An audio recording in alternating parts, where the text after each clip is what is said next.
कैसे हो बच्चों। तो चलो आज की क्लास शुरू करते हैं।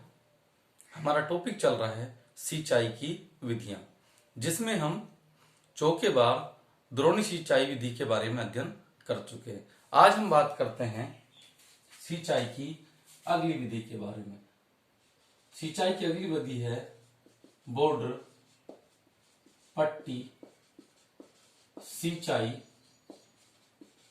विधि। तो देखिए इस विधि में क्या किया जाता है।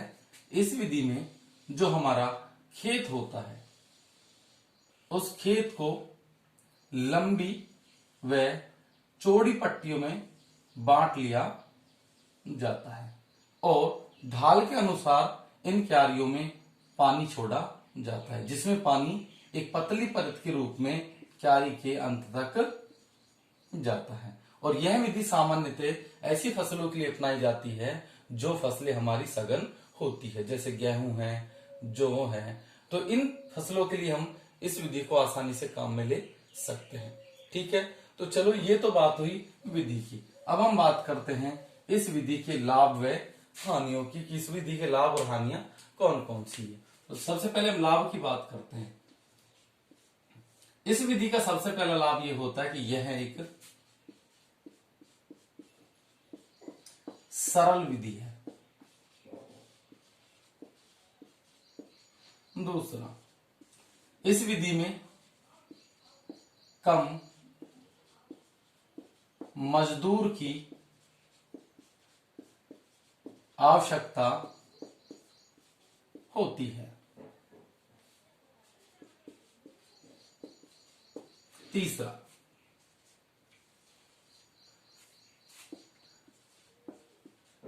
इस विधि में मशीनीकरण आसानी से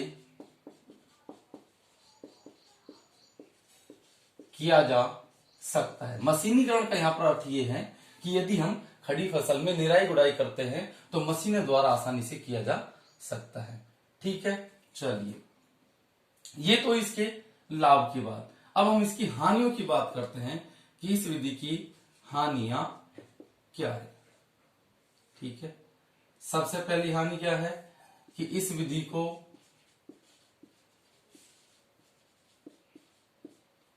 उबड़ खाबड़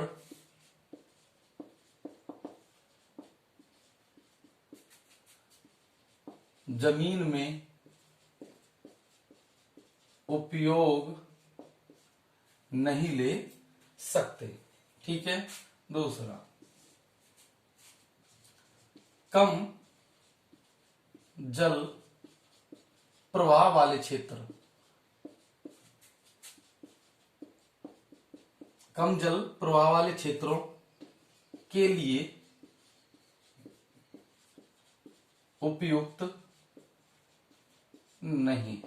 कम जल प्रवाह वाले क्षेत्रों के लिए उपयुक्त का मतलब यहां पर ये निकलता है कि यदि देखिए कि उस क्षेत्र में पानी की कमी है, यानी कि कम पानी है, तो ऐसे में यदि हम ऊपरी हिस्से से क्यारी में पानी छोड़ते हैं तो ये पानी धीरे धीरे करके आगे बढ़ता है। पानी आगे बढ़ने से पहले मृदा द्वारा अवशोषित कर लिया जाता है, इसलिए पानी आसानी से क्यारी के पिछले हिस्से तक नहीं पहुंच पाता है। ठीक है, तीसरा, यह विधि धान की फसल के लिए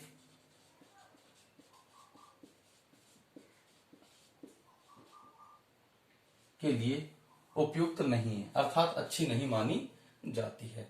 ठीक है, तो चलो ये तो बात हुई बॉर्डर पट्टी सिंचाई विधि की, उसके लाभ की और हानियों की। अब हम बात करते हैं अगली विधि की। हमारी इससे अगली विधि जो है वो है कूड़ सिंचाई विधि।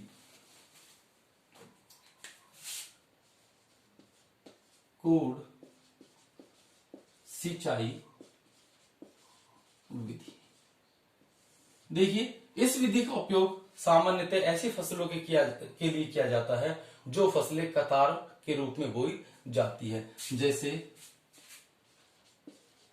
मक्का, सरसों के लिए। अच्छा, इस विधि में क्या किया जाता है, जो हमारा खेत होता है उस खेत की ढाल की दिशा में, मान ले ढाल की दिशा यहां से ये ए से बी की ओर है, तो इस विधि में क्या किया जाता है, ढाल की दिशा के लंबवत कूड़ तैयार किए जाते हैं और फिर इन कूड़ों में सिंचाई की जाती है। ठीक है, चलिए सामान्य सी विधि है। अब हम इस सिंचाई की विधि के लाभ और हानियों की बात करते हैं। तो देखिए, इस विधि के लाभ कौन कौन से होते हैं। इस विधि का जो सबसे पहला लाभ होता है वो ये होता है कि वाष्पन द्वारा जल हानि नहीं होती। पहला लाभ क्या है कि वाष्पन द्वारा जल हानि नहीं होती है। ठीक है, दूसरा, इस विधि में पपड़ी बनने की समस्या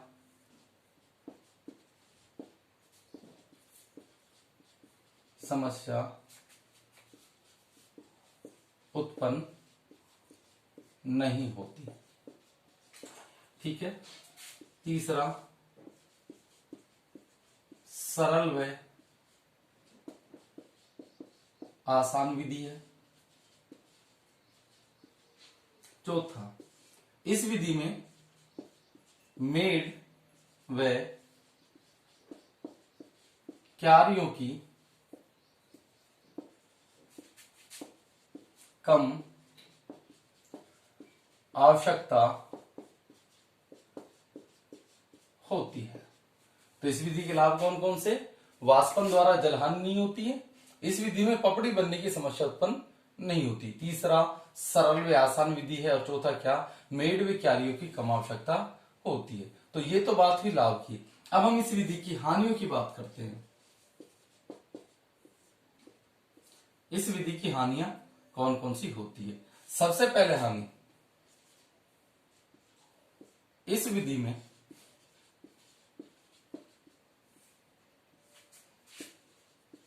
कूड़ पर लवण इकट्ठा होने के कारण फसल उत्पादन पर हानिकारक प्रभाव पड़ता है। दूसरा, यह विधि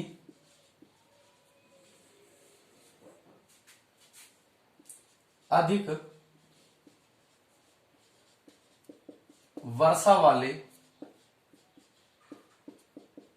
क्षेत्रों में उपयुक्त नहीं होती, क्योंकि इससे मृदा अपरदन अधिक होता है। तो तीसरा, यह विधि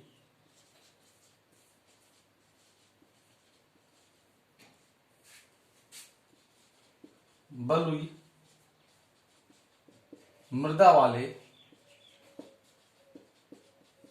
क्षेत्रों में नहीं अपनाई जा सकती। और लास्ट एंड फाइनल चौथा, इस विधि में जल नियंत्रित करने के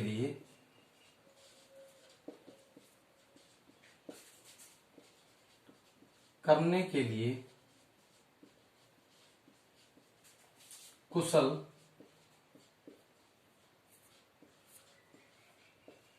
मजदूर की आवश्यकता